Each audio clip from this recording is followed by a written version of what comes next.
నమస్కారం city news కి స్వాగతం. నా పేరు అరుణ. ఎంతో చరిత్ర ఉన్న ఆర్యవైశ్య మహాసభకు నూతన కార్యవర్గంలో ఎన్నికైన వారు మహాసభ గౌరవాన్ని పెంచే విధంగా పనిచేయాలని రాజ్యసభ మాజీ సభ్యులు టీజీ వెంకటేష్ అన్నారు. ఈ మేరకు నగరంలోని తన నివాసంలో జరిగిన కార్యక్రమంలో ఆర్యవైశ్య మహాసభ నంద్యాల జిల్లా మహిళా విభాగం అధ్యక్షురాలిగా ఎన్నికైన సుప్రజను అభినందించారు. నంద్యాల జిల్లా ఆర్యవైశ్య మహాసభ మహిళా విభాగం అధ్యక్షురాలుగా ఎన్నికైన గుండా నాగసుప్రజ రాజ్యసభ మాజీ సభ్యులు టీజీ వెంకటేష్ దంపతులను వారి నివాసంలో కలిసి ఆశీస్సులు అందుకున్నారు. ఈ సందర్భంగా జరిగిన కార్యక్రమంలో ఆర్యవైశ్య మహాసభ ఎన్నికల అధికారిగా జయంతి వెంకటేశ్వర్లు, నంద్యాల ఆర్యవైశ్య మహాసభకు నూతన మహిళా విభాగం నూతన అధ్యక్షురాలిగా ఎన్నికైన నాగసుప్రజ, ఆర్యవైశ్య మహాసభ ప్రతినిధులు బింగుమళ్ళ శ్యామ్ సుందర్ గుప్తా, భవనాసి నాగ మహేష్, మలిపెద్ది నాగరాజు, సతీష్ కుమార్, గుండా మురళీధర్, శ్రీరామ సుబ్రహ్మణ్యం తదితరులు పాల్గొన్నారు. ఈ సందర్భంగా రాజ్యసభ మాజీ సభ్యులు టీజీ వెంకటేష్ మాట్లాడుతూ ఎంతో చరిత్ర ఉన్న ఆర్యవైశ్య మహాసభకు నూతన కార్యవర్గంలో ఎన్నికైన వారందరూ మహాసభ ప్రతిష్టను మరింత పెంచే విధంగా పనిచేయాలని కోరారు. నంద్యాల జిల్లా ఆర్యవైశ్య మహాసభ మహిళా విభాగం అధ్యక్షురాలుగా ఎన్నికైన శ్రీమతి గుండా నాగసుప్రజను అభినందించారు. అనంతరం నంద్యాల జిల్లా ఆర్యవైశ్య మహాసభ మహిళా విభాగం నూతన అధ్యక్షురాలిగా ఎన్నికైన గుండా నాగసుప్రజ మాట్లాడుతూ రాజ్యసభ మాజీ సభ్యులు టీజీ వెంకటేష్ ఆశీస్సులతో తాను ఈ పదవికి ఎన్నిక అయినట్లు తెలిపారు. ఆయన ఆశీస్సులు నిరంతరం తమకు ఉండాలని కోరారు. తామందరినీ కలుపుకొని పోయి ఆర్యవైశ్య మహాసభ కార్యక్రమాలను ముందుకు తీసుకువెళ్తామని వివరించారు. విద్యార్థులు కరాటే లాంటి మార్షల్ ఆర్ట్స్లో శిక్షణ పొందటం వల్ల శారీరక మానసిక ఆరోగ్యం మెరుగుపడి చదువులోనూ చక్కగా రాణిస్తారని రాజ్యసభ మాజీ సభ్యులు టీజీ వెంకటేష్ అన్నారు. ఈ మేరకు నగరంలోని తన నివాసంలో జరిగిన కార్యక్రమంలో ఈ నెల 13వ తేదీ జరిగిన జిల్లా స్థాయి ఉషు కరాటే పోటీల్లో ప్రతిభ కనబరిచిన చిన్నారులను అభినందించారు. కిడ్స్ వరల్డ్లో ఉన్న కొణిదేటి రోషయ్య కమ్యూనిటీ హాల్లో ఈ నెల 13వ తేదీ నిర్వహించిన జిల్లా స్థాయి ఊషు కరాటే పోటీల్లో ప్రతిభ కనబరిచిన చిన్నారులను తన నివాసంలో జరిగిన కార్యక్రమంలో రాజ్యసభ మాజీ సభ్యులు టీజీ వెంకటేష్ అభినందించారు. ఈ కార్యక్రమంలో జిల్లా ఊషు సంఘం కార్యదర్శి శ్రీనివాసులతో పాటు 20 మంది క్రీడాకారులు పాల్గొన్నారు. ఈ సందర్భంగా రాజ్యసభ మాజీ సభ్యులు టీజీ వెంకటేష్ ప్రతిభ కనబరిచిన చిన్నారులకు పథకాలతో పాటు కప్పలను అందజేశారు.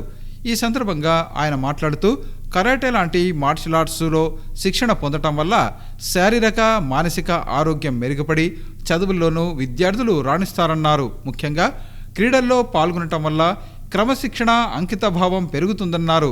నగరంలో జరిగిన జిల్లా స్థాయి కరాటే పోటీల్లో విద్యార్థులు ప్రతిభ కనబరచడం అభినందనీయమని తెలిపారు. అనంతరం జిల్లా ఊషు సంఘం కార్యదర్శి శ్రీనివాసులు మాట్లాడుతూ రాజ్యసభ మాజీ సభ్యులు టీజీ వెంకటేష్, యువనేత టీజీ భరత్ అందిస్తున్న సహకారంతోనే తాము ఈ క్రీడను విస్తృతంగా అభివృద్ధి చేస్తున్నామన్నారు. ఈ నెల 13వ తేదీ కొణిజేటి రోషయ్య కమ్యూనిటీ హాల్లో జిల్లా స్థాయి పోటీలను నిర్వహించామని, ఈ పోటీలలో ప్రతిభ కనబరిచిన చిన్నారులను రాజ్యసభ మాజీ సభ్యులు అభినందించడం ఆనందంగా ఉందన్నారు. భవిష్యత్తులో విద్యార్థులు మరింత ప్రతిభ కనబరిచి రాష్ట్ర జాతీయ స్థాయిలో రాణించేలా కృషి చేస్తామని తెలిపారు. రానున్న ఎన్నికల్లో తెలుగుదేశం పార్టీని గెలిపిస్తే ముస్లిం మైనారిటీలకు గతంలో టీడీపీ ప్రభుత్వం అమలు చేసిన అన్ని కార్యక్రమాలు తిరిగి అమలు చేస్తామని Kurnool assembly Telugu Desam party incharge TG Bharat అన్నారు. ఈ మేరకు నగరంలోని 10వ వార్డులో జరిగిన భవిష్యత్తుకు గ్యారంటీ కార్యక్రమంలో ఆయన పాల్గొన్నారు. 10వ వార్డు పరిధిలోని గుమ్మస్ ప్రాంతంలో Kurnool assembly Telugu Desam party incharge TG Bharat Babu surety భవిష్యత్తుకు గ్యారంటీ కార్యక్రమం చేపట్టారు. ఈ సందర్భంగా ఆయన వార్డులోని ప్రతి ఇంటికి వెళ్లి ప్రజలతో మాట్లాడి సమస్యలు తెలుసుకున్నారు. అనంతరం Kurnool assembly Telugu Desam party incharge TG Bharat మాట్లాడుతూ వచ్చే ఎన్నికల్లో టీడీపీకి ఓటు వేసి గెలిపించాలని కోరారు. టీడీపీ ప్రభుత్వంలో దుల్హన్ పథకం ముస్లింలకు ఒక వరంలా ఉండేదని చెప్పారు. రంజాన్ పండుగ వస్తే ముస్లిం సోదరుడు పండుగ చేసుకునేందుకు రంజాన్ తోఫా ఇచ్చేవారని, ఇప్పుడు అది లేదన్నారు. టీడీపీ వస్తే మళ్లీ రంజాన్ తోఫా వస్తుందన్నారు. మహిళల కోసం టీడీపీ ఎన్నో పథకాలు తీసుకొచ్చిందని ఆయన వివరించారు. కులం మతం చూడకుండా మంచి వ్యక్తిని చూసి ఓటు వేయాలని ఆయన కోరారు. ఈ సందర్భంగా ప్రజలు కరెంటు స్తంభాలు, కరెంటు వైర్లు పెరిగిపోయిన నిత్యావసర వస్తువుల ధరలతో ఇబ్బందులు పడుతున్నామని టీజీ భరత్తో మొరపెట్టుకున్నారు. అర్హత ఉన్నా పింఛన్లు రావటం లేదన్నారు. ఏ వీధికి వెళ్లినా ప్రజలు ఇవే సమస్యలే చెబుతున్నారని ఆయన వారితో తెలిపారు. తాను గెలిచిన వెంటనే సమస్యలను పరిష్కరిస్తానని హామీ ఇచ్చారు. ఇంతవరకు చాలామందికి ఎమ్మెల్యేగా అవకాశం ఇచ్చారని, తనకు కూడా గెలిపిస్తే పనితీరు ఎలా ఉంటుందో ప్రజలే నిర్ణయిస్తారని తెలిపారు. ఈ కార్యక్రమంలో నేతలు జియా, సల్మాన్, మెహబూబ్ ఖాన్, రఫీక్, అహ్మద్, ఫెరోజ్ ఖాన్, ఆజాం ఖాన్ తదితరులు పాల్గొన్నారు. గతంలో రాష్ట్రంలో టీడీపీ అధికారంలో ఉన్న సమయంలోనే అంగన్వాడీ వర్గాల వేతనాలు పెంచడం జరిగిందని, మళ్ళీ టీడీపీ అధికారంలోకి వస్తే వారి వేతనాలను పెంచే అవకాశం ఉంటుందని కర్నూలు అసెంబ్లీ టీడీపీ ఇన్ఛార్జి టీజీ భరత్ అన్నారు. ఈ మేరకు నగరంలోని ధర్నా చౌక్ వద్ద తమ సమస్యల పరిష్కారం కోసం రిలే నిరాహార దీక్షలు చేస్తున్న అంగన్వాడీ వర్కర్ల శిబిరాన్ని సందర్శించి సంఘీభావం ప్రకటించారు. తన సమస్యలను పరిష్కరించాలని కోరుతూ నగరంలోని ధర్నా చౌక్ వద్ద రిలే నిరాహార దీక్షలు చేస్తున్న అంగన్వాడీ వర్కర్ల దీక్షా శిబిరాన్ని Kurnool assembly Telugu Desam party incharge TG Bharat సందర్శించి వారికి సంఘీభావం ప్రకటించారు. ఈ సందర్భంగా టీజీ భరత్ మాట్లాడుతూ వైఎస్ఆర్ కాంగ్రెస్ పార్టీ ప్రభుత్వ హయాంలో అన్ని వర్గాల ప్రజలు సమస్యలతో ఇబ్బందులను ఎదుర్కొంటున్నారన్నారు. అంగన్వాడీ వర్కర్ల న్యాయమైన డిమాండ్లను పరిష్కరించాలని ఆయన ప్రభుత్వాన్ని కోరారు. గతంలో తెలుగుదేశం పార్టీ అధికారంలో ఉన్న సమయంలో అంగన్వాడీ వర్కర్ల వేతనాన్ని 10,000 నుంచి 10,500 రూపాయలకు పెంచారని, కానీ ప్రస్తుత పాలకులు మాత్రం తామే పెంచినట్లు ప్రచారం చేసుకుంటున్నారని తెలిపారు. రానున్న ఎన్నికల్లో తెలుగుదేశం పార్టీ అధికారంలోకి వస్తే దక్షిణ భారతదేశంలో ఉన్న రాష్ట్రాలలో అంగన్వాడీ వర్కర్ల వేతనాలను పరిశీలనలోకి తీసుకుని మెరుగైన వేతనాలు ఇచ్చేందుకు కృషి చేస్తుందని తెలిపారు. రాష్ట్రంలో టీడీపీ అధికారంలోకి వస్తే అంగన్వాడీ సమస్యలను రాష్ట్ర ముఖ్యమంత్రి దృష్టికి తీసుకువెళ్లేందుకు తాను కృషి చేస్తానన్నారు. ప్రతి ఒక్కరూ ఎన్నికల సమయంలో మంచి నాయకత్వం ఉన్న ప్రభుత్వాన్ని ఎన్నుకోవాలని, అప్పుడే సమస్యలు లేకుండా ప్రశాంతంగా జీవనం సాగించే పరిస్థితులు ఉంటాయని తెలిపారు. రానున్న ఎన్నికల్లో ప్రజలు ఏమాత్రం పొరపాటు చేసినా మరో 5 ఏళ్ల పాటు తమ సమస్యల పరిష్కారం కోసం ధర్నా చౌక్ ఉండాల్సి వస్తుందని ఆయన తెలిపారు. అంగన్వాడీ వర్కర్ల సమస్యలను పరిష్కరించాల్సిన ప్రభుత్వం అందుకు భిన్నంగా అంగన్వాడీ కేంద్రాలలో వార్డు వాలంటీర్లతో పనులు చేయించేందుకు సిద్ధమవుతోందన్నారు. రాష్ట్రంలో తెలుగుదేశం పార్టీ అధికారంలోకి వస్తే అంగన్వాడీల సమస్యల పరిష్కారం కోసం కృషి చేస్తామని ఆయన తెలియజేశారు. చూడు, సమస్యలు బీభత్సంగా పెరిగిపోతా ఉన్నాయి. నేను అదే చెప్తా ఉన్నా. ఇక్కడ ధర్నా చౌక్ కర్నూలులో ఇప్పుడు ఈరోజు 2 ధర్నాలు జరుగుతున్నాయి. పొరపాటున ఈ గవర్నమెంట్ కానీ కంటిన్యూ అయితే మొత్తం 15 అందరూ టెంట్లు వేసుకొని కూర్చొనే పరిస్థితికి వస్తుంది. సో ఎక్కడ చూడ సమస్యలే ఉన్నాయి. ఇప్పుడు అంగన్వాడీ టీచర్స్కి వాళ్ళు అడిగే రిక్వెస్ట్ తెలంగాణ కన్నా అట్లీస్ట్ ఈక్వల్ అన్న ఉండింటే న్యాయం అన్న ఉండేది. అదీలే పోనీ పెంచిందేది ఏమన్నా ఉందంటే 10,500 మన గవర్నమెంట్లో ఉండే తెలుగుదేశం గవర్నమెంట్, దానికి ఒక 500 ఏమో పెంచినట్టున్నారు. 500 1000 రూపాయలు పెంచినారు. సో వాళ్ళు అడిగేవి చాలా న్యాయమైనవి. అందులో సుప్రీంకోర్టు కూడా చెప్పిందంట మనకి రివిజన్ ఆఫ్ సాలరీస్ సరిగ్గా ఫిట్మెంట్ చేయమని. సెంట్రల్ గవర్నమెంట్ కూడా చెప్పింది. బట్ వాళ్ళు పట్టించుకోకుండా, న్యాయం చేయకుండా ఇప్పుడు సచివాలయంకి సూపర్ పవర్ ఇస్తాము, ఇక్కడ వీళ్ళు ఉన్నారంటే పక్కకు తీసేసి సచివాలయంకి అందజేస్తాము అంటే వీళ్ళు రోడ్డు మీద పడితే ఎవరు జవాబుదారీ? సో నేను రిక్వెస్ట్ చేసేది, మనము ఆలోచించండి. అడ్వైజర్స్ ఏమో పెద్ద ఎత్తున ఉన్నారు. సో మీరు అడ్వైజర్స్ కరెక్ట్గా ఇవ్వకపోతే ఇప్పుడుండే పాలకులు డెసిషన్స్ రాంగ్ అయిపోయి ప్రతి ఒక్కరు ప్రాబ్లమ్స్లో పడిపోతూ ఉన్నారు. సో నా వరకు నేను చెప్పేది ఏమంటే, ఖచ్చితంగా మన చంద్రబాబు గారు వస్తే మాత్రం న్యాయం జరిగేది గ్యారెంటీ ఉంటుంది. మేమేదో మాయాబజార్ చేస్తాము, లేకపోతే ఇట్లా వాళ్ళ చెప్పి ఏదో మాటలు చెప్పేసి 10,000 ఉంది మేము 40,000 చేస్తాము అట్లా మాట్లాడతాలే. ఖచ్చితంగా చంద్రబాబు గారు అయితే పక్కన తెలంగాణలో, కర్ణాటకలో చూసి ఖచ్చితంగా మన రివిజన్ శాలరీ మాత్రం జరుగుతుంది. ఆ న్యాయం అయితే గ్యారంటీ జరుగుతుందని మాత్రం వాళ్ళకి హామీ ఇవ్వడం జరుగుతుంది. మాటల నాయకులు వచ్చినారనుకో పుష్ చేసేదానికి ఉంటుంది. ఎంతమంది తెలుగుదేశం పార్టీ ఎమ్మెల్యేస్ ఉన్నారు అనుకోండి, అప్పుడు న్యాయంగా పోయి పోరాడి మీ తరఫున మేము మాట్లాడేదానికి అవకాశం ఉంటుంది. మాకంటూ వాయిస్ ఇవ్వాలి. ఆ వాయిస్ ఇచ్చేది మీ చేతిలో ఉంటుంది. ఎందుకంటే 5 ఏళ్ళు డెమోక్రసీలో ఒక ఓటు హక్కు అనేది ఉంటుందండి. ఆ ఓటు హక్కు సరిగ్గా ఉపయోగించుకుంటే మీరు 5 ఏళ్ళు హ్యాపీగా ఉండేదానికి ఆస్కారం ఉంటుంది. లేకపోతే ఇట్లా రోడ్ల మీద పడాల్సిందే, ధర్నాలు పెరుగుతూ ఉంటాయి, ఇంకా టెంట్లు ఎక్కువైపోతాయి. సో వారందరూ కూడా ఆలోచించాలనేదే మరీ రిక్వెస్ట్ చేస్తున్నా. Thank you. రాష్ట్ర ప్రభుత్వం నూతనంగా ప్రవేశపెట్టిన భూ హక్కు చట్టానికి సంబంధించిన 512వ జీవో డైవర్షన్ పాలిటిక్స్కు అద్దం పడుతోందని Kurnool assembly Telugu Desam party incharge TG Bharat అన్నారు. ఈ మేరకు నగరంలోని ధర్నా చౌక్ వద్ద 512 జీవో రద్దు చేయాలని కోరుతూ న్యాయవాదులు చేస్తున్న దీక్షా శిబిరాన్ని ఆయన సందర్శించి సంఘీభావం ప్రకటించారు. రాష్ట్ర ప్రభుత్వం ప్రవేశపెట్టిన నూతన భూ హక్కు చట్టానికి సంబంధించిన జీవో నెంబర్ 512ను రద్దు చేయాలని కోరుతూ జిల్లా న్యాయవాదుల సంఘం ఆధ్వర్యంలో ధర్నా చౌక్ వద్ద జరుగుతున్న రిలే నిరాహార దీక్షా శిబిరాన్ని Kurnool assembly Telugu Desam party incharge TG Bharat సందర్శించి సంఘీభావం ప్రకటించారు. ఈ కార్యక్రమంలో జిల్లా న్యాయవాదుల సంఘం నాయకులతో పాటు తెలుగుదేశం పార్టీ అనుబంధ న్యాయ విభాగం నాయకులు కూడా పాల్గొన్నారు. ఈ సందర్భంగా Kurnool assembly Telugu Desam party incharge TG Bharat మాట్లాడుతూ రాష్ట్రంలో రాష్ట్ర ప్రభుత్వం డైవర్షన్ పాలిటిక్స్ నడుపుతోందన్నారు. న్యాయవాదులు రాష్ట్ర హైకోర్టు కోసం పోరాడుతున్న సమయంలో ఈ సమస్యను పక్కదారి పట్టించేందుకు వీలుగా నూతన సమస్యను జీవో నెంబర్ 512 రూపంలో రాష్ట్ర ప్రభుత్వం తీసుకువచ్చిందన్నారు. ఇప్పుడు న్యాయవాదులందరూ జీవో నెంబర్ 512ను రద్దు గురించి ముందుకు వెళ్తున్నారని, హైకోర్టు వ్యవహారం పక్కన పడుతుందని ప్రభుత్వం వ్యూహం పన్నిందన్నారు.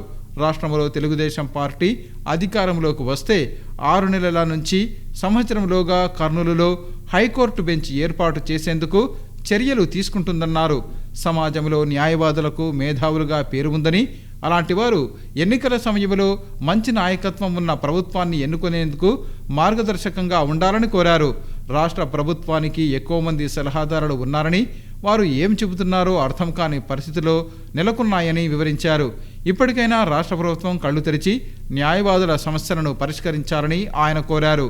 దేశంలో ఎక్కడా లేని విధంగా భూ సమస్యల పరిష్కారం వ్యవహారాన్ని న్యాయ వ్యవస్థ నుంచి రెవెన్యూ వ్యవస్థకు అప్పచెప్పటం విడ్డూరంగా ఉందని ఆయన తెలిపారు.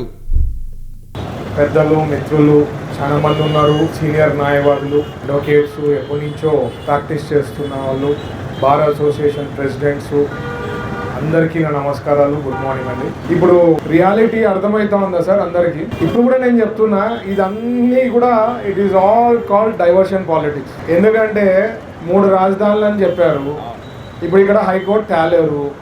ఏదో ఒకటి అడ్వకేట్లకి డైవర్ట్ చేయాలా సబ్జెక్ట్. హైకోర్టు సబ్జెక్ట్ని మాట్లాడే విధానం లేకుండా దానికన్నా పెద్దది ఏదైనా సబ్జెక్ట్ని తేవాలా. దానికోసం ఈ జీవోలు తేవడం, జీవో 512 తేవడం అనేది కూడా ఒక ఉద్దేశం తప్ప, ఎందుకంటే ఒక పెద్ద సబ్జెక్ట్ ఉంటుంది, దాన్ని సబ్సైడ్ చేసేదానికి ఇంకోటి లేపుతుంటారు అనమాట. ఇప్పుడు మీరు ఆందోళన హైకోర్టు గురించి అడగారనమాట. మీరు హైకోర్టుని అడగకుండా ఉండేదానికి ఇట్లా జీవోలు తెస్తారు. ఇది కాకపోతే ఇంకో జీవో వస్తుంది. ఆ జీవో కూడా రిలీజ్ అయిన తర్వాత ఎప్పటికి వస్తుంది, మీకు 6 నెలల తర్వాత తెలుస్తుంది ఆ జీవో వచ్చింది. ఇట్లా జీవో పాస్ అయిందని కూడా తెలియకుండా జీవోలు రిలీజ్ అవుతున్నాయి. యాక్చువల్గా జీవో రిలీజ్ అయితే నెక్స్ట్ డే మార్నింగ్కి వచ్చేది. మంచి పాలన ఉంది అంటే, మంచి గవర్నమెంట్ ఉంది అంటే ఎప్పుడైతే నైట్ జరిగినా నెక్స్ట్ డే మార్నింగ్కి ఆన్లైన్లో వచ్చేసేది. ఇప్పుడు దాదాపు 5-6 మంత్స్ అయినా తెలియలేకపోయింది. సో చాలా అన్యాయంగా జరుగుతోంది. సో రియలైజ్ కావాలి సార్, అడ్వకేట్స్ అనేవాళ్ళు మోస్ట్ స్మార్టెస్ట్ పీపుల్ నా ప్రకారం. ఎందుకంటే అందరినీ చూస్తుంటారు, అన్ని ఇష్యూస్ మీకు బాగా అవగాహన ఉంటుంది. సో గ్రహించండి, ఏ పాలకులు అయితే కరెక్ట్గా జరుగుతుంది, స్టేట్ బాగుంటుంది అంటే, పోనీ ఈ జీవో లాంటిది ఎక్కడైనా ఇండియాలో ఉందా? ఎక్కడైనా ఒక్క స్టేట్లో ఇంప్లిమెంట్ చేశారా? ఎక్కడ లేదు. బట్ ఇక్కడ తెస్తారు. ఇట్లాంటివి ఇష్యూస్ని జస్ట్ డైవర్ట్ చేసి, సబ్జెక్ట్స్ని డైవర్ట్ చేసి, ఇప్పుడు హైకోర్టు మన చంద్రబాబు గారు యాక్చువల్గా జీవో పాస్ అయ్యింది బెంచ్ తెస్తామని. నేను ఇప్పుడు కూడా మీకు చెప్తున్నా, వితిన్ 6 months మన గవర్నమెంట్ ఫామ్ అయిన వితిన్ 6 months to 1 year ఇక్కడ బెంచ్ ఏర్పాటు చేసేదానికి 100% సార్ మాట ఇచ్చారు. కాబట్టి నేను అంత గ్యారంటీగా చెప్పగలుగుతున్నా ఇక్కడ బెంచ్ ఏర్పాటు అయిపోతుంది. సో మీ అందరికీ తెలుసు, బెంచ్ ఉన్నా హైకోర్టు ఉన్నా doesn't really matter, it is హైకోర్టే. ఇక్కడ ఉండే ఏరియాలో ఉండే వాళ్ళందరూ కూడా ఇక్కడికి వస్తారు. సో బేసిక్లీ ఈ ఇష్యూస్ని అందులో ఆడియో లెవెల్ మీరు అన్నట్లు రెవెన్యూ డిపార్ట్మెంట్కే మస్తు ప్రాబ్లమ్స్ ఉన్నాయి. ఇంకా దాంతోపాటు ఇట్లాంటివి పెట్టినాం అనుకోండి, లడ్డూ టైప్ ఇష్యూస్ ఉన్నాయనుకోండి, మిగతావన్నీ పక్కకు వెళ్ళిపోయేసి దీని మీద కాన్సన్ట్రేషన్ పెరిగిపోతుంది. సో ఎందుకంటే ల్యాండ్స్ ఉంటాయి, కొన్ని లక్షలు కోట్లు అవి ఉంటాయి. ఈజీగా వాళ్ళ మైండ్ కాన్సన్ట్రేషన్ అంతా ఇప్పుడు ఏదైనా ఇష్యూ అయిందంటే దాని మీద కాన్సన్ట్రేట్ చేసేసి దీంట్లో ఏదైనా పర్సంటేజ్ పెట్టుకోవడం ఏదైనా జరిగేదానికి అవకాశాలు ఎక్కువ ఉంటాయి. సో మిగతావి కూడా దెబ్బతింటాయి అన్నమాట, పాలన దెబ్బతినేదానికి అవకాశం ఎక్కువ ఉంటుంది. సో ఎందుకంటే ఇది ఏదైనా ఇంప్లిమెంట్ చేసేటప్పుడు ఎక్కడైనా స్టేట్లో ఇంప్లిమెంట్ అయిందా లేదు, ఒక చోట ఇంప్లిమెంట్ చేసి దీనికి ఇష్యూస్ ఏమన్నా ఉందా, ఏమీ ఉండదన్నమాట. ఒక ఎక్స్పెరిమెంట్ చేయాలంటే ఒక చోటన్నా అట్లీస్ట్ ఒక విలేజ్లోనో ఒక ప్లేస్లోనో తీసుకొని ట్రై చేసి దానికన్నా బెటర్ ఉంది అంటే వీ షుడ్ గో అహెడ్. అట్లా కాకుండా మనకి ఏది తడితే అట్లా, అంటే జనరల్గా ఒక మాట చెప్తుంటారు, too many cooks will spoil the food అన్నట్లు. ఇక్కడ టూ మెనీ అడ్వైజర్స్ ఉన్నారు ఇక్కడ. సో ప్రతి అడ్వైజు ఎవరు చెప్తుంటారో నాకైతే అర్థం కాదు, కానీ చాలా చాలా బాధాకరం. మీరందరూ కూడా ఇది మైండ్లో పెట్టుకొని ఇంకా వచ్చే ఎలక్షన్స్ హార్డ్లీ 2-3 months మనము ఓటు చెక్ చేసుకోండి. ఎందుకంటే ఓటు లేకుండా లేపేస్తా పోతున్నారు, కావాల్సిన వాళ్ళు ఎవరున్నారు లేని వాళ్ళదంతా లేపేయడం జరుగుతుంది. ఓటు చెక్ చేసుకోండి. మనం ఏమీ చేయలేము, 5 ఏళ్లలో ఇట్లా ధర్నాలు చేసుకోవాల్సిందే. వాళ్ళు అనుకున్నారంటే సాధిస్తూనే ఉంటారు, పోతూనే ఉంటాయి. మనకి మంచి పాలకులు అనే వాళ్ళు ఉన్నారు అంటే హ్యాపీగా మీరు 5 ఏళ్ళు ఉన్న మీద చేసుకొని పండుకోవచ్చు సార్.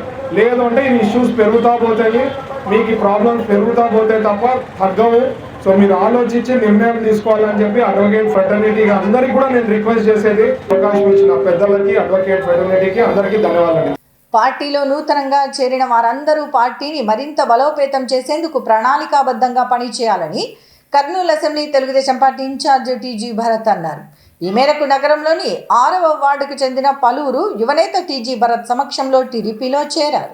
6వ వార్డుకు చెందిన యువత అధిక సంఖ్యలో Kurnool assembly Telugu Desam party incharge TG Bharat సమక్షంలో పార్టీ నేత ఇబ్రహీం ఆధ్వర్యంలో తెలుగుదేశం పార్టీలో చేరారు. ఈ సందర్భంగా Kurnool assembly Telugu Desam party incharge TG Bharat వారందరికీ పార్టీ కండువాలు కప్పి సాదరంగా పార్టీలోకి ఆహ్వానించారు. ఈ సందర్భంగా ఆయన మాట్లాడుతూ పార్టీలో నూతనంగా చేరిన వారందరూ ఆయా ప్రాంతాల్లో పార్టీని మరింత బలోపేతం చేసేందుకు అవసరమైన కృషి చేయాలని తెలిపారు. తెలుగుదేశం పార్టీ ప్రభుత్వ హయాంలో జరిగిన అభివృద్ధి సంక్షేమ కార్యక్రమాలను ప్రజలకు వివరించి ప్రజలు తెలుగుదేశం పార్టీ వైపు మరింత మొగ్గు చూపేలా చూడాలన్నారు. రానున్న ఎన్నికల్లో తెలుగుదేశం పార్టీ విజయమే లక్ష్యంగా పార్టీ నాయకులు కార్యకర్తలు మరింత సమన్వయంతో పనిచేయాలని సూచించారు. పార్టీ విధానాలతో పాటు తాను చేపట్టిన కార్యక్రమాలు నచ్చి పార్టీలోకి యువత అధిక సంఖ్యలో రావటం మంచి పరిణామమన్నారు. తెలుగుదేశం పార్టీ అధికారంలోకి వస్తేనే యువతకు ఉజ్వల భవిష్యత్తు ఉంటుందని ఆయన వివరించారు. బాపట్ల జిల్లా రేపల్లె నియోజకవర్గం వైఎస్ఆర్ కాంగ్రెస్ పార్టీ ఇన్ఛార్జిగా మోపిదేవి వెంకట్రమణను కొనసాగించాలని కర్నూలు నగర సాంప్రదాయ మత్స్యకారుల సంఘం అధ్యక్షులు శ్రీనివాసులు కోరారు. ఈ మేరకు నగరంలో జరిగిన విలేకరుల సమావేశంలో వారు మాట్లాడారు. నగరంలో జరిగిన విలేకరుల సమావేశంలో కర్నూలు నగర సంప్రదాయ మత్స్యకార సంక్షేమ సంఘం నాయకులు శ్రీనివాసులు, కొత్తిమీర వెంకటేశ్వర్లు, రాఘవేంద్ర, ఎద్దుల వెంకటేశ్వర్లు, నారాయణ, సూరి తదితరులు మాట్లాడుతూ బాపట్ల జిల్లా రేపల్లె నియోజకవర్గం వైఎస్ఆర్ కాంగ్రెస్ పార్టీ ఇన్ఛార్జిగా సీనియర్ నేత మోపిదేవి వెంకటరమణను పార్టీ అధిష్టానం కొనసాగించాలని కోరారు. సీనియర్ నాయకుడిగా మోపిదేవి వెంకటరమణ వైఎస్ఆర్ కాంగ్రెస్ పార్టీ అభివృద్ధికి ఎంతో కృషి చేశారని వివరించారు. అలాంటి నాయకుణ్ణి పార్టీ అధిష్టానం రేపల్లె నియోజకవర్గ ఇన్ఛార్జి బాధ్యతల నుంచి తప్పించడం సరైన పద్ధతి కాదని తెలిపారు. సంప్రదాయ మత్స్యకార సంక్షేమానికి మోపిదేవి వెంకటరమణ ఎంతో కృషి చేశారని వివరించారు. రేపల్లె నియోజకవర్గం వైఎస్ఆర్ కాంగ్రెస్ పార్టీ ఇన్ఛార్జిగా మోపిదేవి వెంకటరమణ కొనసాగించకపోతే ఆందోళన కార్యక్రమాలను ఉధృతం చేస్తామని వారు హెచ్చరించారు. రాష్ట్రంలో 13 జిల్లాలో ఉన్న 50 లక్షల గంగపుత్రుని మత్స్యకారుని అందరినీ కలుపుపోయి ఏకతాటికి తెచ్చిన వ్యక్తి వైఎస్ఆర్ పార్టీ తరఫున ఏకైక వ్యక్తి ఒక వ్యక్తి మోపిదేవి వెంకటరమణ గారికి ఈరోజు రేపల్లె ఇన్ఛార్జి బాధ్యతలు తీసేసి వేరే వాళ్ళకి ఇవ్వడము చాలా మాకు మత్స్యకారులకి చాలా అవమానము, చాలా బాధాకరమైన బాధ ఇది. కానీ ఎమ్మడి తక్షణమే ఈరోజు వైఎస్ఆర్ ప్రభుత్వము, రాష్ట్ర ప్రభుత్వము, గౌరవనీయ ముఖ్యమంత్రి గారు దీన్ని స్పందించి మళ్ళీ ఆయనకి బాధ్యతలు ఇచ్చి మా యొక్క మత్స్యకారులకి మళ్ళీ మీరు ఎంతో గౌరవించడం అవుతారు. నగరంలోని hotel Maurya in Parinaya function హాల్లో ఈ నెల 18వ తేదీ క్రైస్తవుల సమస్యలను చర్చించేందుకు వీలుగా రాష్ట్ర వ్యాప్తంగా క్రైస్తవుల సమావేశాన్ని నిర్వహిస్తున్నట్లు కర్నూలు క్రైస్తవ సంఘం నాయకులు హవిలాన్ బాబు తెలిపారు. ఈ మేరకు నగరంలో జరిగిన విలేకరుల సమావేశంలో ఆయన మాట్లాడారు. నగరంలో జరిగిన విలేకరుల సమావేశంలో కర్నూలు క్రైస్తవ సంఘం నాయకులు హవిలాన్ బాబు మాట్లాడుతూ క్రైస్తవుల పట్ల ప్రభుత్వాలు వివక్షను గుర్తించాలని, హక్కుల సాధన కోసం కర్నూలు వేదికగా క్రైస్తవ సంఘాల ఆధ్వర్యంలో నిర్వహించే విస్తృత స్థాయి సమావేశం జయప్రదం చేయాలని పిలుపునిచ్చారు. స్వాతంత్రం అనంతరం క్రైస్తవుల ఓట్లతో గద్దెనెక్కుతున్న ప్రభుత్వాలు వారి అభివృద్ధిని విస్మరిస్తున్నాయన్నారు. క్రైస్తవులు ఎన్ని ఇబ్బందులకు గురైనా యేసునామంతో తమ కష్టాలు తీర్చాలని ప్రార్థిస్తారే తప్ప ఉద్యమాలు చేయలేదని, అమాయకులుగా జీవిస్తున్నారని తెలిపారు. ఈ నేపథ్యంలో ఓట్లు మాని సీట్లు మిని అన్న చందంగా ప్రభుత్వాల తీరు ఉందని ఆవేదన వ్యక్తం చేశారు. క్రైస్తవుల చైతన్యం వేదికగా ఈ నెల 18వ తేదీన నగరంలోని మౌర్యయిన్ ప్రణయ ఫంక్షన్ హాలులో రాష్ట్ర వ్యాప్తంగా క్రైస్తవ నాయకులతో విస్తృత సమావేశం ఏర్పాటు చేయటం జరిగిందన్నారు. కావున క్రైస్తవ నాయకులు ప్రతి ఒక్కరూ సమావేశానికి హాజరై జయప్రదం చేయాలని వారు పిలుపునిచ్చారు. ఈ కార్యక్రమంలో ఏవైఎన్ బాబురాజు, నెహామియాలు పాల్గొన్నారు. ఈరోజు క్రైస్తవులందరూ మాకు జరుగుతున్న అన్యాయాలను బట్టి రాష్ట్ర ప్రభుత్వాలు అయితేనేమి, రాష్ట్ర పార్టీలు అయితేనేమి, ఆయా పార్టీలు ఎన్ని పార్టీలు ఉన్నో అన్ని పార్టీలు ఈరోజు క్రైస్తవులకు అన్యాయం చేస్తారు. అందుకోసమే మేము మీడియా పాండకు ఇక్కడ వచ్చి మీతో మాట్లాడుతూ ఉన్నాం. ముఖ్య ఉద్దేశం ఏమంటే క్రైస్తవులకు 1% రిజర్వేషన్ ఉంది. ఆ 1% రిజర్వేషన్ మరి వాళ్ళకు కూడా తెలుసు, నాయకులకు కూడా, ప్రభుత్వాలకు, రాజకీయ నాయకులకు, ఆయా పార్టీ నాయకులకు కూడా తెలుసు. మేము ఏం చేస్తున్నాము క్రైస్తవులకు అన్నదో ఒకసారి రాజకీయ నాయకులు కూడా అందరి మీద వాళ్ళు చేసుకొని చెప్పమని క్రైస్తవులకి ఏం న్యాయం చేస్తున్నారు. మా బాధ ఈరోజు ఈ ప్రభుత్వాల, ఈ రాజకీయ పార్టీలు ఇంకా మేము ఇప్పటి నుంచి ఓటుతో సహా ఓట్లు మావి సీట్లు మీవి అనే ఒక నినాదంతో ఇంతవరకు జరిగింది. కానీ ఇప్పటి నుంచి మటుకు ఎవరైతే ఏ రాజకీయ పార్టీలు కానీ క్రైస్తవుల కోసం ఎవరైతే మా డిమాండ్స్ నెరవేరుస్తారో వాళ్ళకే ఆంధ్రప్రదేశ్లో ఉన్న క్రైస్తవులందరూ ఆ పార్టీ వాళ్ళకే సపోర్ట్ చేస్తామే తప్ప. ఇంతటితో సిటీ న్యూస్ సమాప్తం. తిరిగి రేపు ప్రసారమయ్యే సిటీ న్యూస్లో మళ్ళీ కలుసుకుందాం. అంతవరకు సెలవు. నమస్కారం.